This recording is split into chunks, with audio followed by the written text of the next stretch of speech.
Ani, Wache, and hello. Thank you for joining me again today. Before we start, I would just like to take a second to thank Dr. Pamela Toulouse for all that she has taught me and all the help that she has given me over the years.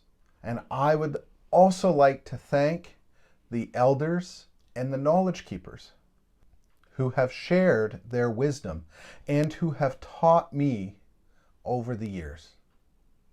Miigwetch. This week, we're going to be talking about Indigenous education.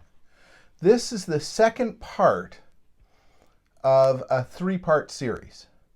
We covered residential schools in the last video, and there'll be a link to that at the end of this video and down in the notes. Anytime we talk about the tragedy and the suffering of Indigenous peoples, it's important that we talk about their strength and their resilience as well. Today's video, we're going to be talking about Indigenous education and the things that we can do to support our Indigenous and non-Indigenous students. But before we begin, I think it's important that we ask ourselves, which traditional territory are we on? So I want you to be specific here. If you don't know, I have a map coming up in a minute.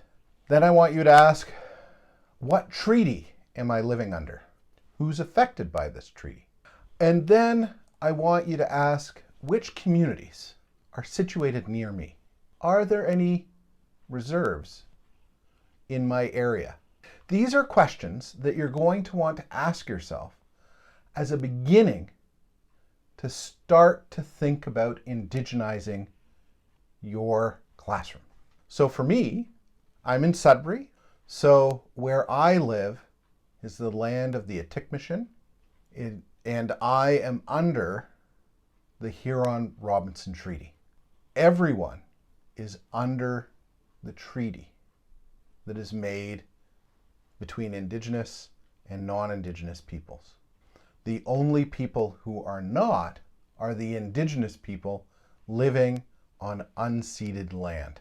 So, which treaty are you under? And which traditional territory are you on? So when we think about Indigenous education, it's important to realize that not all Indigenous people are the same. They speak different languages, they have different cultural beliefs, and they have different cultural practices. So it's important when you're thinking about including Indigenous education as a part of your teaching practice, that you do so that respects the local Indigenous people where you live and where you teach. It's that simple. And so the work that we're going to be talking about today is culturally restorative practice. In the last video, we talked about some of the things that the government has done to destroy Indigenous culture in Canada. And because of that, when we're thinking about including Indigenous practice, we're often talking about restorative practice. And so, like anti-racist education, we need to first, which we've already done, talk about and acknowledge the oppression of the past. Then we need to talk about the privilege of whiteness and the focus of our provincial curriculums, which reflects white middle-class values and histories. Once we've done that, we can start to indigenize our classrooms. We can infuse our teaching practice with Indigenous worldviews, identity, and relationship. Because when we think about Indigenous people and Indigenous language and culture, we need to realize language comes from the land, culture comes from language, and identity comes from culture. And when we're thinking about teaching, all these things are intermixed and essential in our practice. So we need to start by shifting our teaching from curriculum to the children that we're working with. This doesn't mean that we totally ignore curriculum, but that we put the children first. So when we look at children from an Indigenous perspective, it is really important to realize that children are seen as full citizens, capable of contributing to family and community and taking on responsibilities of their own. And so we need to shift our classrooms, regardless of how old the children are, to reflect this. We need to see children as capable, as opposed to what we often do from a Western perspective, which is to think of children as becoming. They're going to be future citizens. They're going to be future workers. They're going to be future adults. These things are true. We as teachers need to focus on the children now and who they are now. And part of our responsibility as teachers is to know our students deeply.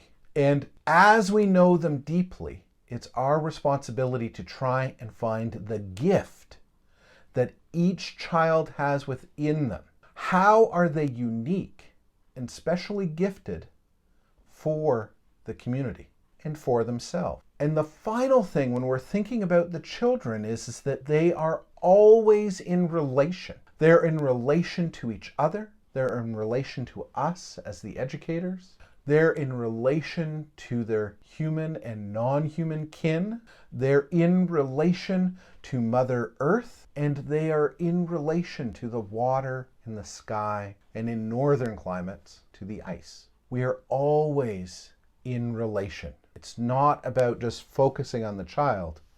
It's about focusing on the child in relation. The next thing that we need to consider are the sacred teachings. And so we call them the circle teachings. Out west, they call them the medicine wheel. And medicine wheel is the common term that we often use. These sacred circle teachings here are the teachings of the Anishinaabe people, which is where I live at the moment. I also work with the Cree people on the James Bay coast, and they have different teachings. And I come from a Métis background, and we have slightly different teachings, but they all compose an Indigenous worldview. And so you need to know the community that you're working in to be able to understand their specific worldview.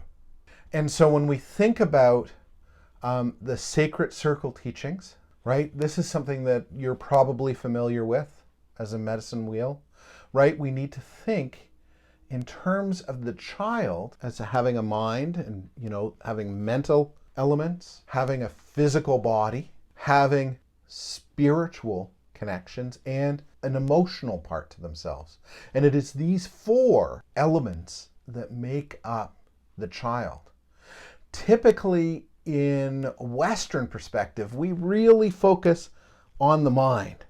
We focus on the emotional part if it interferes with our teaching or the child is disruptive. And the same with the physical part. We do focus on the physical, but typically only in phys ed.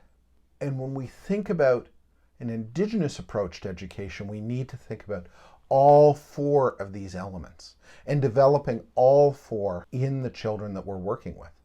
And that includes the spiritual, which is often left out of our schools. In addition to that, we need to focus on the grandfather or the grandmother teachings, or for me, we call them the good life teachings.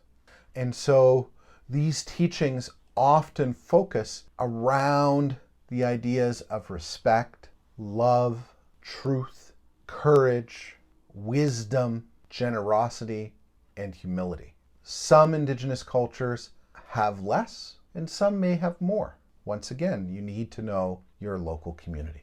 And so our Indigenous education approach needs to be based on the land.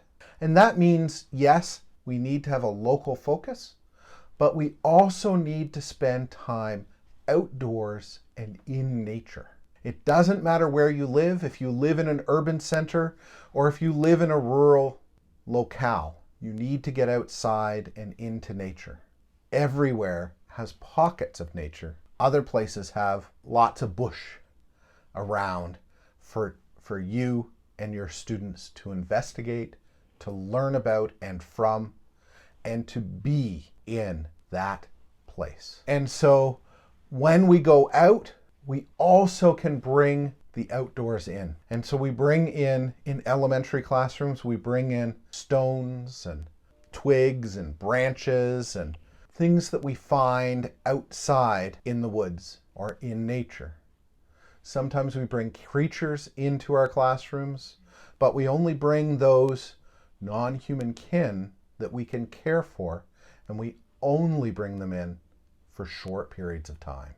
You need to talk to your local community members, knowledge keepers and elders, and welcome them into your classroom. Most Indigenous communities are more than happy to help and contribute to classrooms.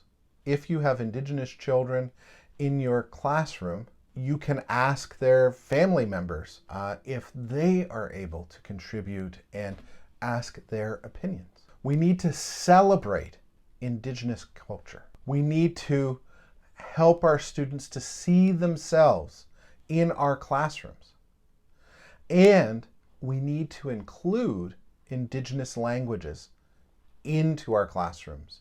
In all of the schools that I work with, we have Indigenous language classes where children get to learn about their local Indigenous language. But ideally, that language is also brought into the classroom. And so many of the teachers that I work with are also learning the language. Every little bit makes a huge difference. And finally, it's important to go out into the community, to participate in cultural events, and to learn as much as we can about the community that we live in and the First Nation people who live there. Miigwetch. And thank you for listening, and I look forward to our discussion in class.